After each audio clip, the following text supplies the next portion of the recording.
Hey folks, hey, this is Isaac. It's been a couple months since I last sent out my thoughts out into the universe, so I thought I'd take this time, like right after Christmas. It's the perfect time to reflect as we wait for the new year, and it's coming. It's rapidly approaching. So I've been super busy with this whole military transition process that I've been going through. My last video, I talked about a lot of things that I was doing and I was getting ready for. So I wanted to recap for myself to kind of outline what I've done for myself, my friends and family that have been watching my videos, just to kind of lay out, where I am in the process of transitioning and what I have coming up. So first, I made some adjustments to my home office, my workspace. So I put my desk down in the basement. I had it in the basement, but it was on the other side, and I had a fake backdrop. So this time, now I have my official wall here with my military swag behind me, and I'm right below the kitchen. So when the kids are running around upstairs, it's nice and quiet, and I can easily get things done, right?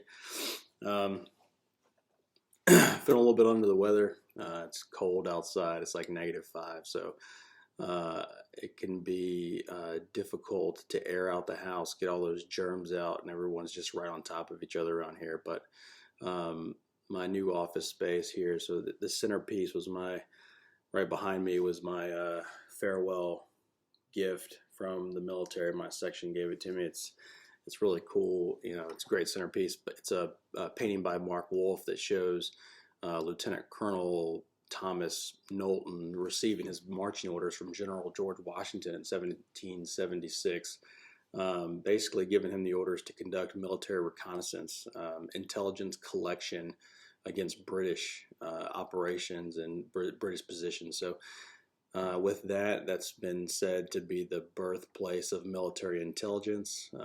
So as a military intelligence officer, that's really cool. And then right beside it here is my Knowlton Award. The Knowlton Award is presented to select individuals who have contributed significantly to the military intelligence corps. And I've spent the last 22 years in the military as a military intelligence professional. So those are two cool items to kind of put on my wall, behind me. And then of course my retirement flag right there that I got in the retirement ceremony a couple of weeks ago. So the retirement ceremony made it official, and I got that flag and also several certificates, which was really cool. My family all got certificates, so that was cool for them. They participated. So what else have I been doing? Well, second, I participated in the Hiring Our Heroes Fellowship Program.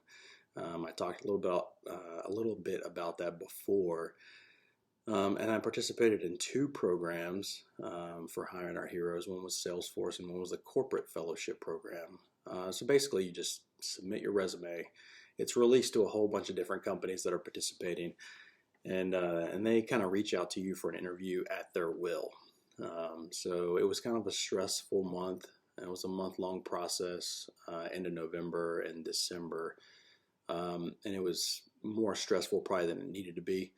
I applied for the Salesforce and the corporate, and in the Salesforce fellowship is where I put most of my eggs, most of my effort, and unfortunately it was 140 candidates, and those candidates were service members, veterans, and spouses of service members.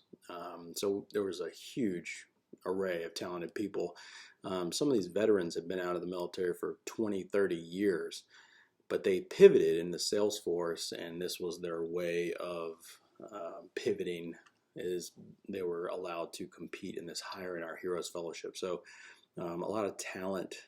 Unfortunately, there only ended up being about 40 positions. So 140 candidates, 40 positions. I'm super disappointed in those numbers, and that's well below the 80 or 90% that's been advertised. But all companies kind of said the same thing, that due to the current economic situation or the economic outlook, they couldn't hire or take on as many folks as they had in the past. So, the economy is slowing down a little bit. It's having impacts across the board. All told, I had about a dozen interviews. So I think that's pretty good. a dozen interviews, and ultimately I got 2 fellowship offers. One of those was as a financial advisor at a financial coaching company. For those of you that watched a previous video, I'd mentioned that I was looking for a financial coaching company, or someone to give me some financial advice. Well, I decided to use this company for their services, but I did decline their fellowship offer and decided instead to work for a local children's hospital for my fellowship. So from January through March, I'll be working at a local hospital, and then in April, I'll go back to work for 2 weeks. I'll turn in all my gear, shake my hands, and sign out on leave, and be on transition leave from April to June when I'm officially out of the Army. So third thing, and most important thing, is I've been working on my medical stuff. I ordered my medical records through the medical records department of my local hospital. It took them almost a month, it took about 3 weeks to get my medical records all down into a CD.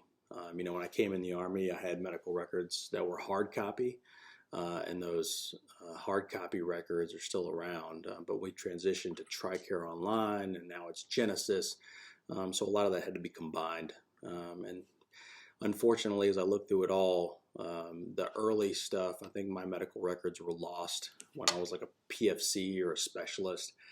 So my first 3 years worth of medical records were lost. So those early broken bones, some jump injuries and things like that, those aren't documented anywhere. But everything else seems to be there. Also this morning, I had one of my over 40 procedures, if you know what I'm talking about. My stomach is still a little upset and queasy, but good news is everything seems clear. Doctors are still trying to diagnose a few ailments, last minute things before I do my VA claim. But in 2 weeks, I'm going to file my VA claim. It's been a long time coming, right? I mean, it feels like a long time because in the past year, I'd say year and a half, I've really taken a look at, what are the things that have been bothering me over my career that I've really neglected, and I've been trying to get seen for it. And some of that's taken a lot of time because you have to deal with referrals and seeing multiple doctors, getting medication prescribed to you, and don't neglect that. If you're going through the transition process, start early. Don't wait. I've known folks to get out and say that they're just going to wait until they're out and go to the VA, and man, really go early. But that's what I've been working on. So what's coming up for me? So I continue to network, doing informational interviews all the time, talking to people. I had lunch with a friend of mine who works down in Kansas City a couple weeks ago. He's well connected, and I'm hoping that he's going to help me out a little bit here. But I continue to tweak my resume, and honestly, I've not cracked the code on resume writing. It's very subjective. It depends on who you talk to and what they like. So you could think your resume is great, and someone could agree with you. And then you go to someone else, and they're like, no, I don't like this at all. Change this, change that. So very subjective. Still pursuing professional certifications. I actually have one scheduled next week. Next week, I have a professional certification. I have to sit down, take an exam, get a grade, and then get a flashy little certificate that says that I'm, certified to do X, Y, or Z. But I'm actually probably need to study for that. But I'm still pursuing certifications, kind of make myself marketable. My wife and I are still looking at properties all over the place. We're trying to evaluate what we want to do and where we want to be when we grow up. And I think in the next year or two, we're going to buy a piece of rural farmland. We're going to build, or we're going to renovate a home. We'll see how the economy is doing, but we're going to start raising animals, raising our own food, probably get a greenhouse, those kind of things. And, it's just what we want to do.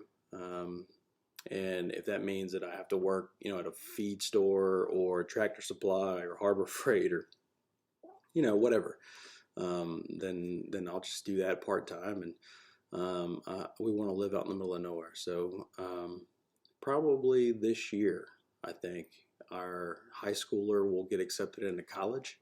Once we have an idea where she wants to go to college, then we can find a place to settle down. And we're hoping that those two are close to each other. So a lot coming in 2023, but that's a snippet, and I hope everyone has a happy new year and finds a hobby that they can do to take their mind off of things. So one hobby before I depart, I have recently purchased a Corps of Engineers boat trailer from an auction, and I hope I don't turn into that veteran, that guy, the retiree who just buys Army surplus stuff. But I might, I bought this trailer. I'm going to turn it into a utility trailer. So, we'll see. It's a project. Maybe I'll make a video of it. So, hope everyone has a happy new year.